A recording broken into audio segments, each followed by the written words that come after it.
ಕೆಂಡ ಸಂಪಿಗೆ ನಮ್ಮ ಕೆಂಡ ಸಂಪಿಗೆ.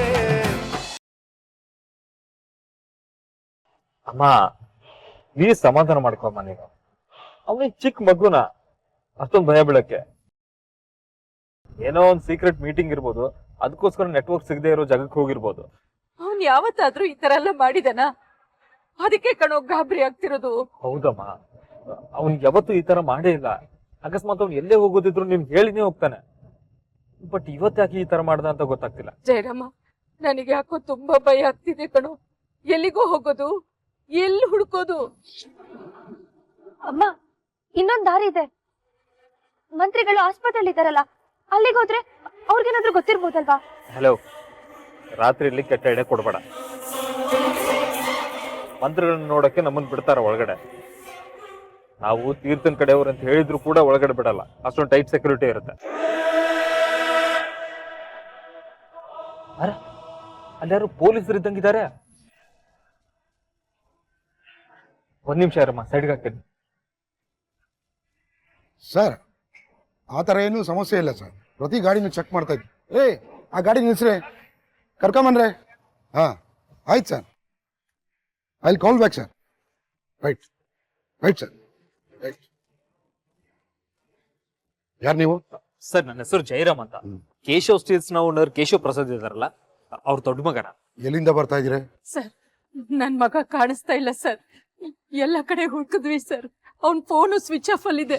ಅವನ ಮೇಲೆ ಅಟ್ಯಾಕ್ ಬೇರೆ ಆಗಿದೆ. ದಯವಿಟ್ಟು ಅವ್ರನ್ನ ಹುಡ್ಕೊಡಿ ಸರ್, ಪ್ಲೀಸ್. ಅವ್ರ ಫೋಟೋ ಏನಾದ್ರು ಇದೆಯಾ? ಸರ್, ನಮ್ ಶ್ರೀದೇವಿ ಕಾಲೋನಿ ಕಾರ್ಪೊರೇಟ್ರು, ಹೆಸರು ತೀರ್ಥಂಕರ್ ಪ್ರಸಾದ್ ಅಂತ. ಇವ್ರವ್ರ ತಾಯಿ. ಓ, ಕಾರ್ಪೊರೇಟ್ರು. ಅದೇ ಮಿನಿಸ್ಟರ್ ಚಾಕು ಹಾಕಿದ್ರಲ್ಲ, ಆ ಏರಿಯಾದವ್ರಾ? Exactly sir. ಆಕ್ಚುಲಿ ತೀರ್ಥ ಬೆಳಿಗ್ಗೆ ಪ್ರಚಾರಕ್ಕಂತ ಹೋಗಿ ವಾಪಸ್ ಬಂದು ಮತ್ತೆ ಆಚೆ ಹೋದವನು ತಿರ್ಗಾ ಬರ್ಲೇ ಇಲ್ಲ. ಅಟ್ಲೀಸ್ಟ್ ಅವನು ಎಲ್ಲೇ ಹೋಗೋದಿದ್ರು ಅಮ್ಮನ್ಗೆ ಇನ್ಫಾರ್ಮ್ ಮಾಡಿ ಹೋಗ್ತಾನೆ. ಈ ಸರಿ ಏನು ಇನ್ಫಾರ್ಮ್ ಮಾಡದೆ ಹಾಗೆ ಹೋಗಿದ್ದಾನೆ. ಹೌದು ಸರ್, ಅವ್ನ್ ಯಾವತ್ತು ಫೋನ್ ಸ್ವಿಚ್ ಆಫ್ ಮಾಡ್ಕೊಂಡೇ ಇಲ್ಲ ಸರ್. ಇವತ್ತು ಅವನ್ ಫೋನು, ಅವ್ನ್ PA ಫೋನು ಎಲ್ಲ ಸ್ವಿಚ್ ಆಫ್ ಅಲ್ಲಿದೆ ಸರ್. ಸರ್, ನಾವು ಪಾರ್ಟಿ ಆಫೀಸ್ ವರ್ಗೂ ಹೋಗಿದ್ವಿ ಸರ್. ಮೀಟಿಂಗ್ ಮುಗಿಸ್ಕೊಂಡು ಸಂಜೆನೆ ಹೊರಟೋದ್ರು ಅಂತ ಹೇಳಿದ್ರು ಸರ್. ನಮಗ್ ಗೊತ್ತಿರೋ ಜಾಗದಲ್ಲೆಲ್ಲ ಹುಡುಕಿದ್ವಿ, ಎಲ್ಲೂ ಸಿಕ್ಕಿಲ್ಲ ಸರ್. ಪ್ಲೀಸ್ ಹೇಗಾದ್ರೂ ಮಾಡಿ ಹುಡ್ಕೊಡಿ ಸರ್. ಗಲಾಟೆ ಬೇರೆ ಆಯ್ತು. ಈಗ ಸಾಹೇಬ್ರು ಬೇರೆ ಕಾಣಿಸ್ತಿಲ್ಲ ಸರ್. ಅದಕ್ಕೆ ನಮ್ಮೆಲ್ರಿಗೂ ಭಯ. ಸಂಬಂಧಪಟ್ಟ ಪಕ್ಷದವ್ರ ಹತ್ರ ಏನಾದ್ರು ವಿಚಾರಿಸಿದ್ರ? ಯಾರನ್ನ ಕೇಳ್ಬೇಕು, ಏನ್ ಕೇಳ್ಬೇಕು ಒಂದು ಗೊತ್ತಾಗ್ತಿಲ್ಲ ಸರ್. ಸರ್, ಮಂತ್ರಿಗಳು ಆಸ್ಪತ್ರೆಯಲ್ಲಿದ್ದಾರೆ. ಅವ್ರನ್ನ ಕೇಳಿದ್ರೆ ಏನಾದ್ರೂ ವಿಷಯ ತಿಳಿಬೋದಾ? ಅದು ಕಷ್ಟ. ಕಾಣೆಯಾಗಿ 24 ಗಂಟೆವರೆಗೂ ಕೇಸ್ನ ರಿಜಿಸ್ಟರ್ ಮಾಡೋದಕ್ಕಾಗಲ್ಲ. ಅದ್ರ ಹೊರತಾಗಿ ನಾನೇನಾದ್ರೂ ಸಹಾಯ ಮಾಡ್ಬೇಕಾದ್ರೆ ಹೇಳಿ ಮಾಡ್ತೀನಿ. ಸರ್, ಅವ್ರ ನಂಬರ್ ಕೊಡ್ತೀನಿ. ಅವ್ರು ಎಲ್ಲಿದ್ದಾರಂತ ಟ್ರೇಸ್ ಮಾಡಿ ಹೇಳ್ಬೋದಾ? ಶೂರ್, ಕೊಡಿ. ತಗೊಳ್ಳಿ ಸರ್. ಹೇಳಿ. 9845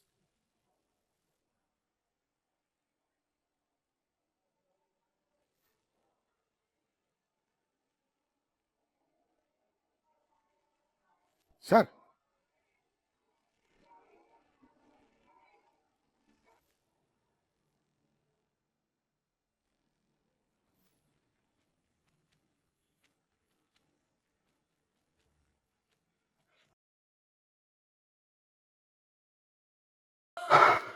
ಸರ್, ಏನಾದ್ರು ಗೊತ್ತಾಯ್ತಾ?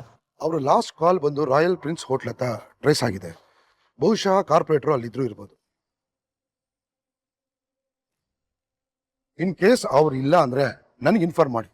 ನಾನು IR ಆಫೀಸರ್ ಹತ್ರ ಮಾತಾಡ್ತೀನಿ. ಸರ್, ನಿಮ್ ನಂಬರ್ ಕೊಡಿ.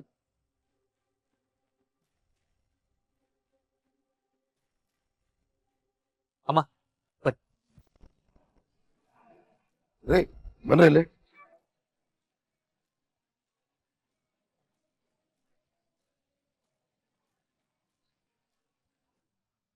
ಮನೆಗ್ ಬರದೆ ಹೋಟ್ಲಲ್ಲಿ ಪಾರ್ಟಿ ಮಾಡ್ತಿದಾರಂದ್ರೆ ದೊಡ್ಡ ಪಾರ್ಟಿನೇ ಇರ್ಬೇಕದು. ನಮ್ ತೀರ್ಥ ಆ ಹೋಟ್ಲಲ್ಲಿ ಇದ್ಬಿಟ್ರೆ ಸಾಕು, ನನ್ಗಿನ್ನೇನು ಬೇಡ. ಬೇಗ ಹೋಗೋ. ಇರ್ತಾನಮ್ಮ, ಹೋಟ್ಲ್ ಅಂದ್ಮೇಲೆ ಖಂಡಿತ ಅಲ್ಲೇ ಇರ್ತಾನೆ. ನೀನ್ ಸ್ವಲ್ಪ ಸಮಾಧಾನ ಮಾಡ್ಕೊ. ಜಯರಮ್ಮ, ಹೋಟ್ಲ್ ಇರೋದು ಈ ಕಡೆ, ಆ ಕಡೆ ಯಾಕೋ ಹೋಗ್ತಾ ಇದ್ಯಾ? ಅಮ್ಮ, ನೀನ್ ಸ್ವಲ್ಪ ಸುಮ್ನೆ ಕೂತ್ಕೋತೀಯಾ? ಆ ಹೋಟ್ಲ್ ಅಡ್ರೆಸ್ ನನಗ್ ಗೊತ್ತಿಲ್ವಾ?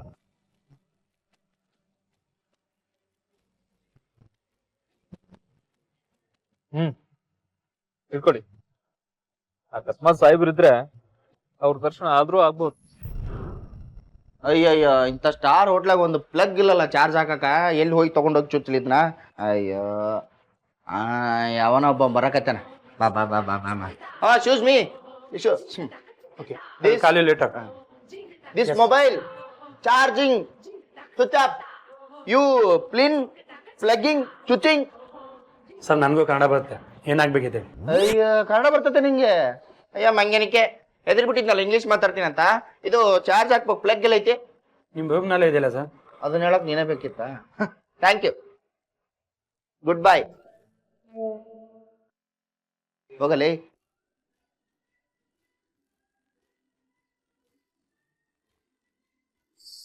ಹೆಂಗಾರ ಮಾಡಿ ಇವನ ಹತ್ರ ಇವತ್ತು ಚಾರ್ಜ್ ಹಾಕ್ಸ್ಕೊಳ್ಳಬೇಕು. ಚಿಟ್ಟಣ್ಣ,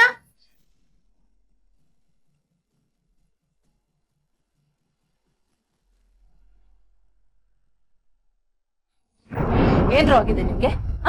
ಯಾಕ್ರ ಫೋನ್ ಸ್ವಿಚ್ ಆಫ್ ಮಾಡ್ಕೊಂಡಿದ್ದೀರಾ? ಅವರ ಏನಿಲ್ರಿ, ಸಾಹೇಬ್ರು ಬಹಳ ಟೆನ್ಷನ್ ಆಗದಾರ. ಆಫೀಸ್ಗೆ ಹೋದ್ರೆ ಆಫೀಸ್ ಟೆನ್ಷನ್ನು, ಮಂತ್ರಿಗಳ ಹತ್ರ ಹೋದ್ರೆ ಮಂತ್ರಿಗಳ ಟೆನ್ಷನ್ನು, ಮನಿಗೆ ಬಂದ್ರೆ ಮನಿ ಟೆನ್ಷನ್ನು, ರಾಜಕೀಯಕ್ಕೆ ಹೋದ್ರೆ ರಾಜಕೀಯ ಟೆನ್ಷನ್ನು. ಅದಕ್ಕ ಸಾಹೇಬ್ರು ಫುಲ್ ಗರಂ ಆಗ್ಯದಾರ. ಅದಕ್ಕ ಸಾಹೇಬ್ರು ಹೋಟ್ಲಿಗೆ ಹೋಗೋಣಂದ್ರು. ಬಂದ್ವಿ.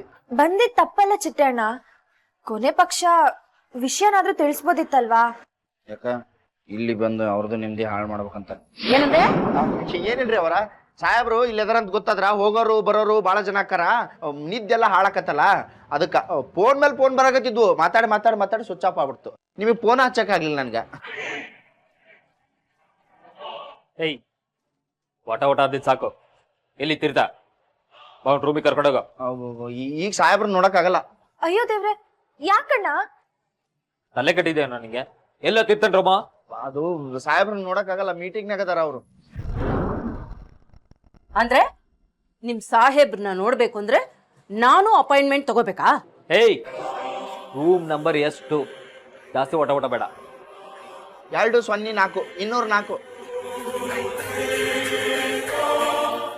ನಾನು ಬಂದೆ. 203. ಅಣ್ಣಾರ ನನ್ ಮಾತ್ ಕೇಳ್ರಿ, ಸಾಹೇಬ್ರು ಸಿಟ್ನಾಗ ಅದಾರ. ತೀರ್ಥ ತೀರ್ಥ ಅಣ್ಣ ಬಂದ ಅನ್ಸುತ್ತೆ. ನೀವೆಲ್ಲ ಆಚೆ ಇರಿ, ನಾನು ಆಮೇಲೆ ಮಾತಾಡ್ತೀನಿ.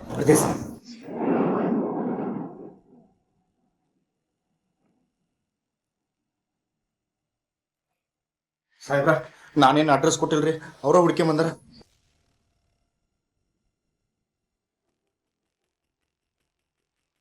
ಯಾಕೆಲ್ಲರೂ ಹಾಗೆ ನೋಡ್ತಾ ಇದ್ದೀರಾ? ಸಾಹೇಬ್ರೆ, ಯಾಕೆ ಹೀಗ್ ಮಾಡಿದ್ರಿ? ನಾವೆಲ್ಲ ಎಷ್ಟ್ ಹೆದರ್ಕೊಂಡಿದ್ವಿ ಗೊತ್ತಾ? ನೀವ್ ಇಲ್ಲಿದ್ದೀರಾ ಅಂತ ನಮ್ಗೊಂದ್ ಮಾತು ತಿಳಿಸ್ಬೋದಿತ್ತಲ್ವಾ? ನನಗೆ ನನ್ನ ಕೆಲಸಗಳೇ ಸಾವಿರಾರಿದೆ. ಅದಕ್ಕಿಂತ ಹೆಚ್ಚಾಗಿ ನಂಗೆ ಸ್ವಲ್ಪ ಪ್ರೈವಸಿ ಬೇಕಿತ್ತು. ಎಲ್ಲ ನಿಮ್ ಕೇಳ್ಬಿಟ್ಟು ಮಾಡಕ್ಕಾಗಲ್ಲ ಅಲ್ವಾ? ಅಟ್ಲೀಸ್ಟ್ ನನ್ನ ಹತ್ರ ಹೇಳ್ಬೋದಿತ್ತಲ್ಲ. ಎಲ್ಲ ಲಾಸ್ಟ್ ಮೂಮೆಂಟ್ ಅಲ್ಲಿ ಪ್ಲಾನ್ ಆಗಿದ್ದಮ್ಮ. ನಿಂಗೆ ಕಾಲ್ ಮಾಡಿ ಹೇಳ್ಬೇಕು ಅನ್ನೋಷ್ಟೊತ್ತಿಗೆ ಮೊಬೈಲ್ ಸ್ವಿಚ್ ಆಫ್ ಆಯ್ತು.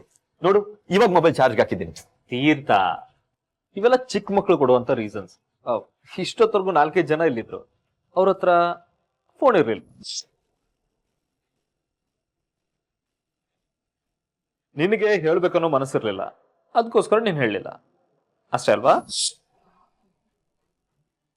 ಅಲ್ಲ ಕಣೋ, ನಿಮ್ಮಿಬ್ರಿಗೂ ಶಾಸ್ತ್ರ ಮಾಡಿಸ್ಬೇಕು ಅಂತ ಮನೇಲಿ ಎಲ್ಲ ಅರೇಂಜ್ಮೆಂಟ್ಸ್ ನಾನ್ ಮಾಡ್ಕೊಂಡಿದ್ರೆ ನೀನ್ ಇಲ್ಲಿಗೆ ಬಂದಿದ್ಯಲ್ಲ.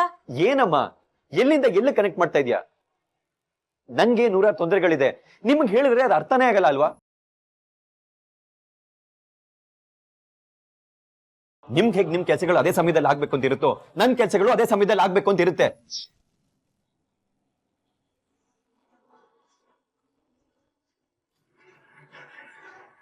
ನೀನೇ ಯೋಚನೆ ಮಾಡಮ್ಮ. ಮಂತ್ರಿಗಳು ಚಾಕು ಹಾಕಿಸ್ಕೊಂಡು ಹಾಸ್ಪಿಟಲ್ ಇದ್ದಾರೆ. ಎಲೆಕ್ಷನ್ 1 ತಿಂಗಳು ಮುಂದಕ್ಕೆ ಹೋಗಿದೆ. ನಮ್ಮ ಪಕ್ಷದಲ್ಲಿರೋ ವಿರೋಧಿಗಳು ನನ್ ಟಿಕೆಟ್ ಕೊಟ್ಟಿದ್ದೆ ತಪ್ಪು ಅಂತ ಹೇಳ್ತಿದ್ದಾರೆ. ನಾನ್ ಯಾರನ್ನ ಸಮಾಧಾನ ಮಾಡ್ಲಿ? ಎಲ್ಲಿ ಹೋಗ್ಲಿ? ಯಾರ ಹತ್ರ ಹೇಳ್ಕೊಳ್ಳಿ?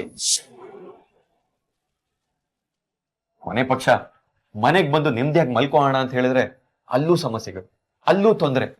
ನಿನಗ್ ಹೇಳಿ ನಿಂಗೆ ಅರ್ಥ ಮಾಡ್ಸೋಣ ಅಂತ ಹೋದ್ರೆ ನೀ ನಂಗೆ ಮಾತಾಡಕ್ ಅವಕಾಶನೇ ಕೊಡಲ್ಲ. ನಿಂದೆ ಆಗ್ಬೇಕು ಅನ್ನೋ ಹಠ. ಅದಕ್ಕೆ ನಾ ಇಲ್ಲಿಗೆ ಬಂದೆ. ಅಂದ್ರೆ ಇಷ್ಟಕ್ಕೆಲ್ಲ ನಾನೇ ಕಾರಣ ಅಂತ ಹೇಳ್ತಾ ಇದೆಯೇನೋ? ನನಗೀಗ ಹಾಗೆ ಅನಿಸ್ತಾ ಇದೆ.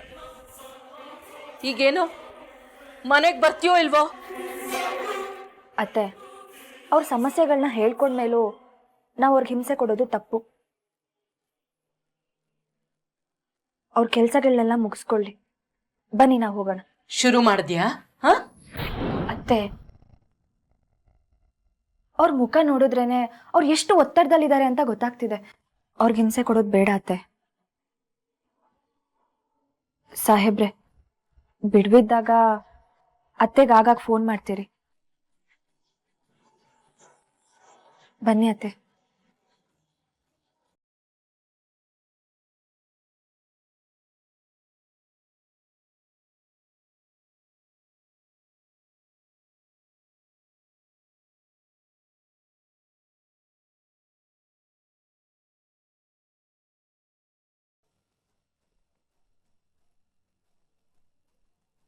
ಜೈ, ಏನಾಯ್ತು?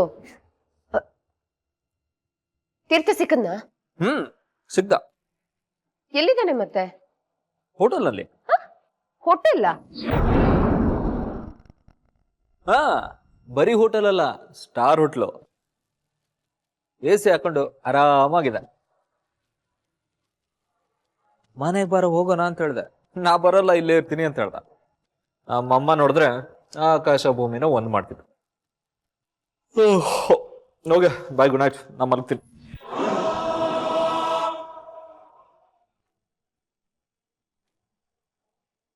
ಇದೆಲ್ಲ ಅಕಸ್ಮಾತ್ ಆಗಿ ಆಗ್ತಿದೆ ಅಂತ ಅನ್ಕೊಂಡಿದ್ದೀರಾ ಅತ್ತೆ? ಇದೆಲ್ಲ ಯಾಕಾಯ್ತು, ಯಾಕೆ ಆಗ್ತಿದೆ ಅನ್ನೋದು ನಿಮಗ್ ಚೆನ್ನಾಗ್ ಗೊತ್ತಿರ್ಬೇಕಲ್ವಾ? ಹಾಗೆ ತೀರ್ಥನ್ ಮನ್ಸಲ್ಲಿ ಏನಿದೆ ಅನ್ನೋದು ನೀವ್ ಮರ್ತಿಲ್ಲ ತಾನೆ? ಅಲ್ಲ, ಮಾವ ಬೈದಾಗ ಅವ್ರ ಮುಂದೆ ಮನೆ ಬಿಟ್ಟು ಹೋಗ್ತೀನಿ ಅನ್ನೋ ತರ ನಾಟಕ ಮಾಡ್ದೆ. ಆಮೇಲೆ ಅತ್ತೆ ಬಂದ್ ಸಮಾಧಾನ ಮಾಡಿದ ತಕ್ಷಣ ಇಲ್ಲೇ ಉಳ್ಕೊಂಡ್ಬಿಟ್ಟೆ ಅಲ್ಲ? ಈಗ್ಲಾದ್ರೂ ಅರ್ಥ ಮಾಡ್ಕೋ, ನಿನ್ನಿಂದಾಗಿ ಈ ಮನೆ ಛಿದ್ರ ಛಿದ್ರ ಆಗ್ತಿದೆ. ನಿನ್ನನ್ನ ಈ ಮನೆ ಕರ್ಕೊಂಡ್ ಬಂದಿರೋ ತೀರ್ಥನೇ ನಿನ್ನಿಂದ ಮನೆ ಬಿಟ್ಟು ಹೋಗಿದ್ದಾನೆ. ಸಾಧನಾ, ಪ್ಲೀಸ್ ಹಾಗೆಲ್ಲ ಮಾತಾಡ್ಬೇಡ. ಅತ್ತೆ, ಪ್ಲೀಸ್ ಡೋಂಟ್ ಸ್ಟಾಪ್ ಮೀ. ಇವತ್ ನೀವೇನಾದ್ರೂ ನನ್ನ ತಡೆದ್ರೆ ನನ್ ಎಲ್ಲಾ ವಿಷಯನೂ ಹೇಳ್ಬೇಕಾಗುತ್ತೆ.